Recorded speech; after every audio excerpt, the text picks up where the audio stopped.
Good morning. Welcome to my 30-day challenge, The Subtle Secrets of Pranayama.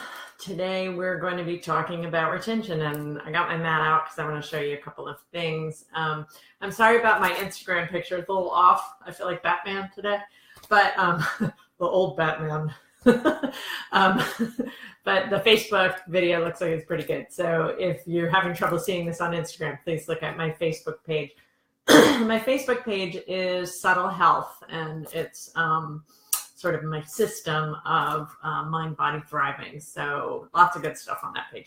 Okay, today we're going to talk about retention. So yesterday we talked about contraindications, and you need to take contraindications seriously when it comes to retention, right? When you're working with the suspension at the end of the breath, the kumbhaka at the end of the breath, not as many contraindications. And in fact, people who are struggling with things like insomnia, like anxiety, high blood pressure can do really well, and lots of benefits from that suspension at the end of the breath.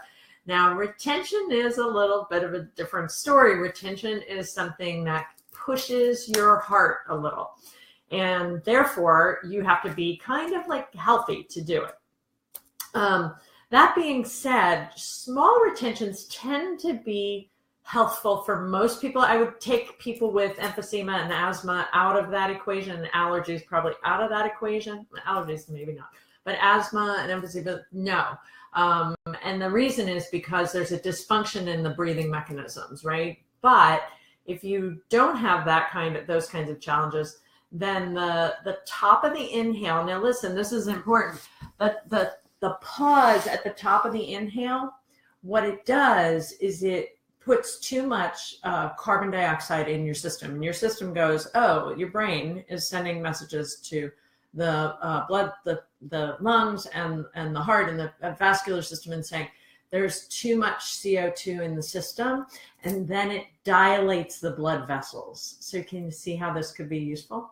Right? So that little bit of, so a little pause at the top of the breath tends to dilate the blood vessels, make that, it's going to actually speed up the heart rate for a second, but then when you let it go, that's when it has such a positive effect. So just think about how we do that naturally. Somebody tells us some bad or surprising news, and we go, and we hold our breath, and then we go, and that long exhale is what is so relaxing. So there are times in our lives, there are occasions when this kind of pause at the top of the breath happens naturally, and it creates a physiologic response. And that physiologic response is a letdown of the sympathetic part of the nervous system, and the parasympathetic part, or the relaxation response part, kicks in. And that's why some pausing can be good. Little pause, 1, 2, 3 counts. We're going to do that today. Longer pauses are when, at the top of the breath, are when you're starting to push the nervous system, right?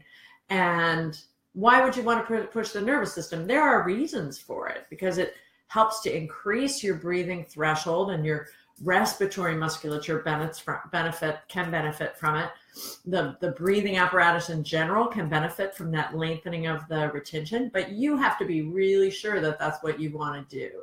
It's not recommended for people with anxiety or people with breathing challenges. It's not recommended in other mental health challenges that might push people too much. And I was at a workshop, a 2-week workshop on pranayama with one of my favorite teachers. And a great workshop, lots of information. It was fantastic. But one of the things I noticed is that there were a lot of people walking around dysregulated. And as somebody who has been working with mental health populations for many years, I saw that could be a problem. So that would be my advice, is like, you have to know why you want to retain your breath, right?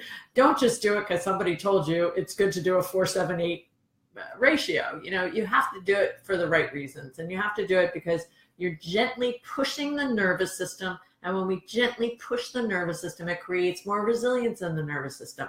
But the nervous system has to be in a place where it can take that push. Right? Think about it emotionally. You have to be in a place where you can take an emotional push to be able to push back and grow and change from that. It's the same thing with your breath, right? Because we're all one integrated being. Now, the reason I'm sitting my mat today is that I was thinking it would be really nice to talk about retention in the context of asana. Because for myself personally, like I'm kind of perimenopausal, I don't know what I am. And pushing my breath now with the retention, it can fire up my pitta too much. It can be not good for sleeping. There's reasons I don't do it. I do a lot of work with the suspension. And I'm also just like such a type A kind of, intense person, pitta provoked person, that it's better for me to be working on that. Obviously I need to work on that exhale. And I think a lot of us are like that. The one place that I love to do retention, which I want to take you to today, is with asana, particularly in the morning. It's like better than a cup of coffee. It's much better because it creates this lovely energy in the system that keeps you going all day. I don't use it at the end of the day, but in the beginning of the day, I will.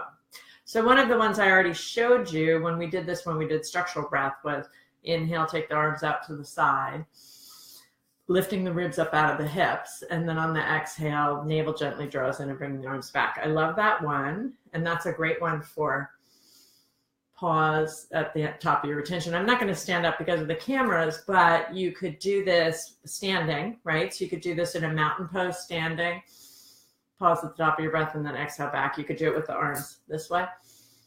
Pause at the top, exhale back down.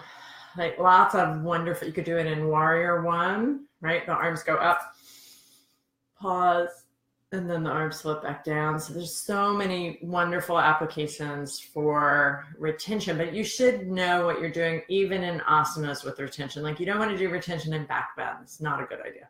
But so anything where the arms are going up, that's a great place to, and your vertical, so that the barrel reflex is doing its thing, but you're not pushing that too much.